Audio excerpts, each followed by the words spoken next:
Ada yang bilang beberapa kejadian buruk bisa terjadi karena adanya pelanggaran dari sebuah aturan, yang mana aturan itu terkadang sudah jelas di depan mata, tapi masih saja dilanggar. Seperti film yang akan saya ceritakan kali ini, sebuah film yang berjudul Aspen Waters, yang mana film ini menceritakan tentang sekelompok remaja yang berkemah di tempat yang terlarang. Bagaimana ceritanya? Langsung aja yuk kita mulai.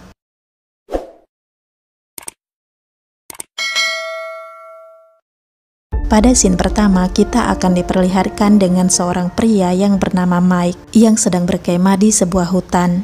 Terlihat Mike sedang duduk santai sambil menikmati minumannya. Tiba-tiba Mike menoleh ke arah belakang, dan kemudian ia memanggil temannya yang bernama Filthy. Kepada Filthy, ia mengatakan kalau ada pria aneh di sebuah tenda tak jauh dari tenda mereka. Mendengar itu, Filthy mengatakan kalau lebih baik ia memperhatikan seorang gadis yang juga ada tak jauh dari tenda mereka. Kemudian Filthy mengatakan kalau dirinya akan buang air kecil. Ketika Filthy sedang buang air kecil, Mike menghampiri si gadis yang ternyata bernama Amy.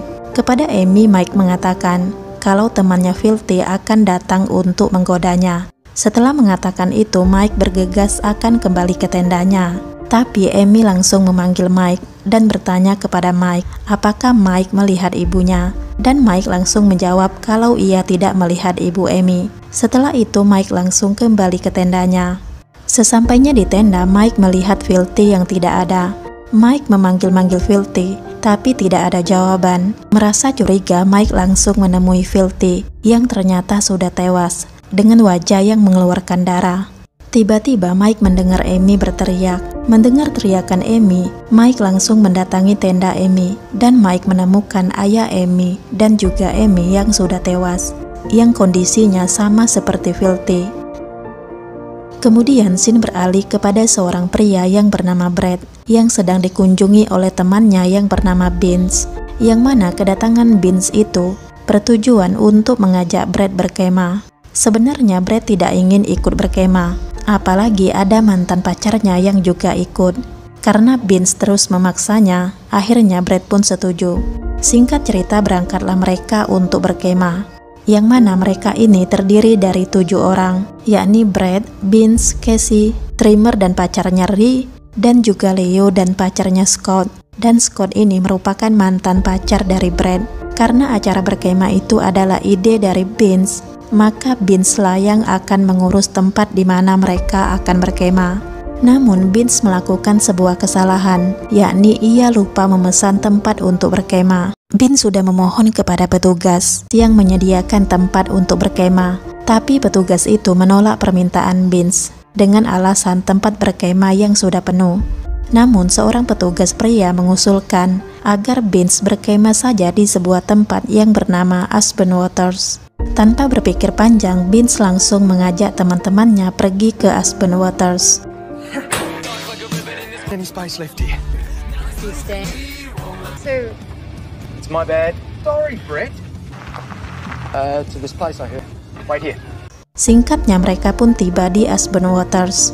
Namun ketika mereka sudah sampai di sana, pemilik lahan mengatakan kalau lokasi kemah sudah ditutup. Bahkan dengan nada tinggi, pemilik lahan mengatakan agar Vince menjauh dari lokasi kemah itu. Namun Vince sama sekali tidak menghiraukan ucapan dari pria itu. Dengan sengaja Vince tetap mengajak teman-temannya menuju lokasi kemah. Dalam perjalanan menuju lokasi kemah itu, mereka disuguhi dengan pemandangan kuburan yang ada di pinggir jalan.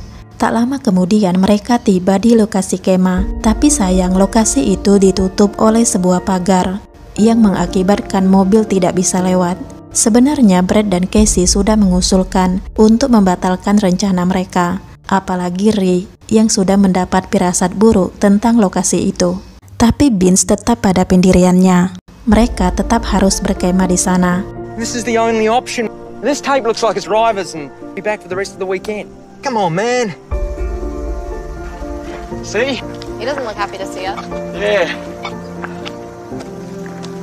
Singkatnya mereka pun meninggalkan mobil mereka, sementara barang-barang untuk berkemah dibawa oleh masing-masing orang. Pada saat itu mereka melihat ada seorang pria yang sedang memandangi mereka. Dan pria itu adalah pria yang ada di scene awal.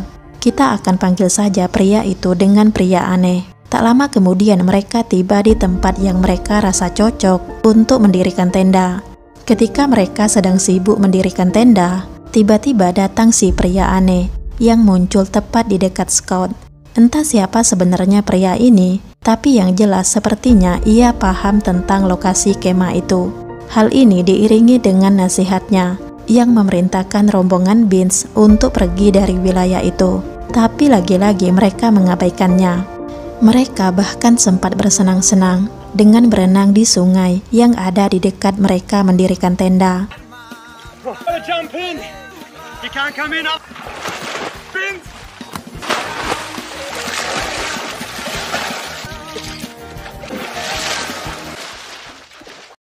Singkat cerita, malam pun tiba. Pada malam itu, Scott sengaja bermesraan di depan Brad. Brad merasa kesal, sehingga Brad pergi memasuki area hutan.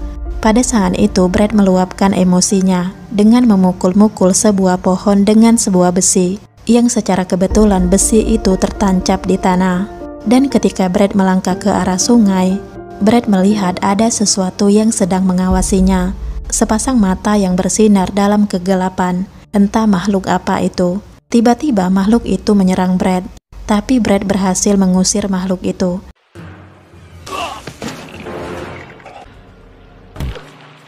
Tiba-tiba Casey muncul dari belakang, yang membuat Brad kaget. Kepada Casey, Brad menceritakan tentang apa yang telah terjadi.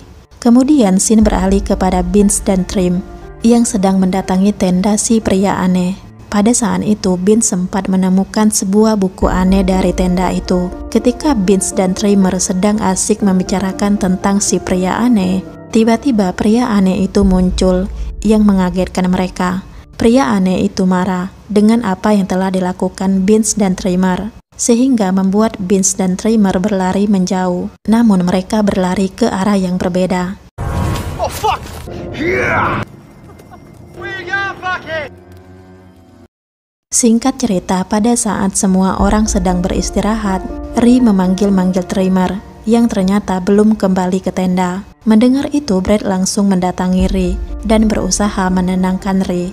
Namun Ri masih gelisah. Akhirnya Brad, Beans, dan juga Ri memutuskan untuk mencari Trimmer. Tak lama kemudian mereka berhasil menemukan Trimmer, tapi dalam keadaan yang sudah meninggal. Pada saat itu Beans menyalahkan si pria aneh yang telah membunuh Trimmer, sementara Ri menyalahkan Beans karena berkemah di sana adalah ajakan dari Beans. Sebenarnya Brad sudah mengajak teman-temannya untuk meninggalkan tempat itu pada malam itu juga. Tapi karena pintu gerbang yang cukup jauh, akhirnya mereka sepakat untuk pergi di pagi hari saja. I don't think that guy could have done much. No idea. We can't stay here. It's too far. It Head out till morning.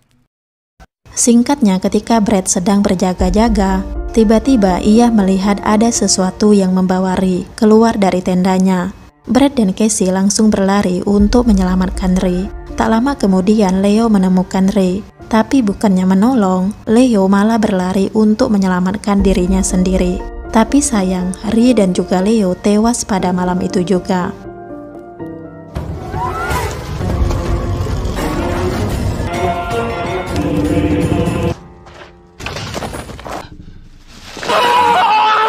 Dalam kekacauan itu, tiba-tiba si pria aneh muncul secara mengejutkan. Sebenarnya si pria aneh ini ingin menjelaskan tentang apa yang telah terjadi.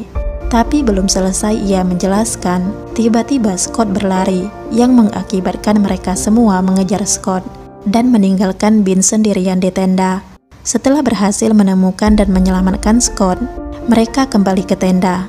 Dan ketika Casey akan melihat kondisi Beans, betapa terkejutnya ia melihat keadaan tenda yang sudah kosong dan berlumuran darah. Dan dapat dipastikan bahwa Beans juga sudah tewas. Oh my god. Oh, what the fuck? Settle down. Get away from this. Thank you. Tak lama kemudian, si pria aneh pun muncul kembali dan langsung menaburkan garam mengitari area tenda. Pada saat itu, akhirnya si pria itu berhasil menjelaskan tentang makhluk yang telah membunuh teman-teman Brad. yang mana makhluk itu ternyata adalah sosok setan yang mengambil setiap jiwa dari orang yang telah ia bunuh. Dan lokasi kemah itu merupakan tempat bersemayam dari makhluk itu. Si pria aneh ini sebenarnya adalah pria yang baik. Ia sengaja berada di hutan itu untuk memburu makhluk itu. Oleh karena itulah ia mengetahui hal-hal yang dapat dilakukan untuk menghindari makhluk itu, yakni dengan menaburkan garam, menggunakan besi dan juga menyalakan api. Mendengar itu, Brad langsung menyuruh Casey untuk menyalakan api. Had access to your camp. The demon. A number of souls and seemed to venture far and careless. At fire. Cassie, start the fire. Karena Casey masih trauma dengan apa yang terjadi pada Vince, Brad berusaha menenangkan Casey. Singkatnya, pada saat Brad berusaha menenangkan Casey, pada saat itulah terjadi pertengkaran antara Brad, Casey, dan juga Scott, yang kesemuanya itu disebabkan oleh rasa cemburu Scott kepada Casey. Karena pertengkaran itu, akhirnya Scott keluar dari lingkaran yang telah ditaburi garam. What's that supposed to mean? You're the reason I did it. Cassie! Be friends. Something going on, I know it. Stop! I don't have to do what you tell me.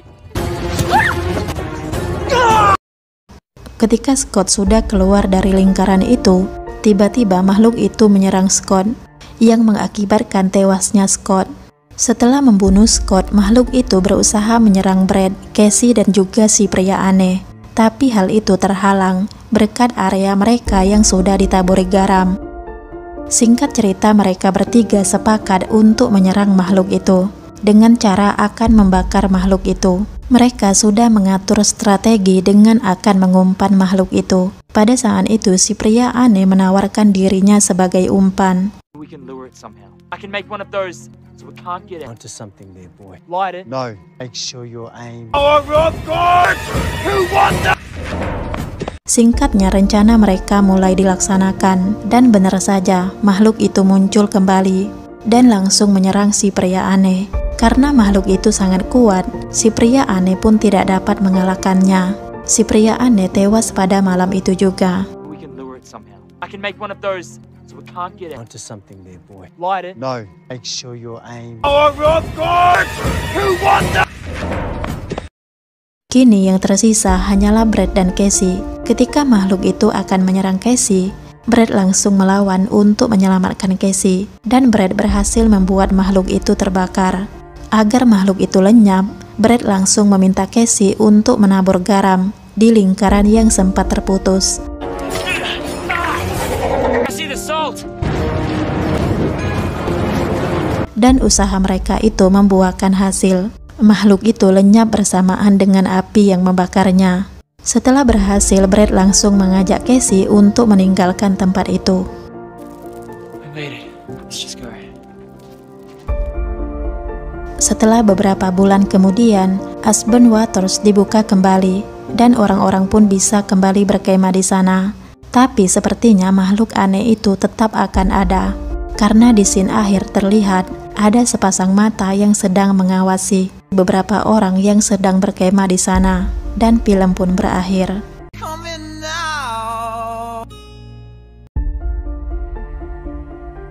Pelajaran yang bisa diambil dari film ini adalah jangan pernah melanggar apa yang sudah dilarang, karena kebanyakan sesuatu yang dilarang itu mempunyai alasan yang baik untuk keselamatan kita. Oke guys, itu saja cerita kali ini. Sampai ketemu di video-video selanjutnya.